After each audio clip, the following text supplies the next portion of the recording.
ایک علاقے میں ایک بابا جی کا انتقال ہو گیا۔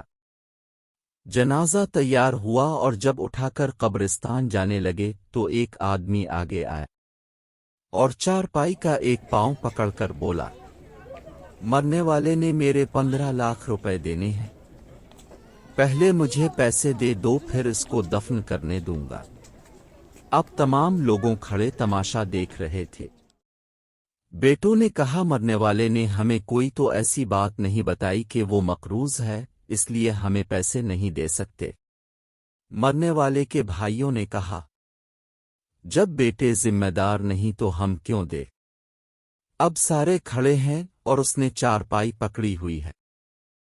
جب بات گھر کی عورتوں تک جا پہنچی، مرنے والے کی اکلوتی بیٹی نے جب یہ بات سنی تو فوراً اپنا سارا زیور اترا اور اپنی ساری نقد رقم جمع کر کے اس آدمی کے لیے بھجوا دیں، اور کہا، اللہ کے لیے یہ رقم اور زیور بیچ کر اس کی رقم رکھو، اور میرے ابو کا جنازہ نہ روکو، میں مرنے سے پہلے سارا قرضہ ادا کر دوں گی، باقی رقم کا جلد بندوبست کروں گی۔ اب وہ شخص کھڑا ہوا اور سارے مجمع کو مخاطب کر کے بولا، اصل بات یہ ہے کہ میں نے مرنے والے سے 15 لاکھ لینے نہیں بلکہ اس کے 15 لاکھ دینے ہیں، اور اس کے کسی وارث کو میں جانتا نہ تھا، تو میں نے یہ کھیل کھیلا، اب مجھے پتہ چل چکا ہے۔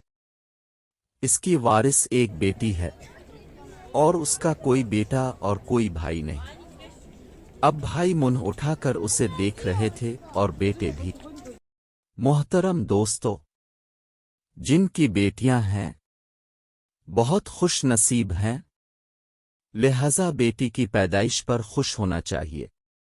بیٹیوں کی شریعت میں بہت فضیلت بیان کی گئی ہے۔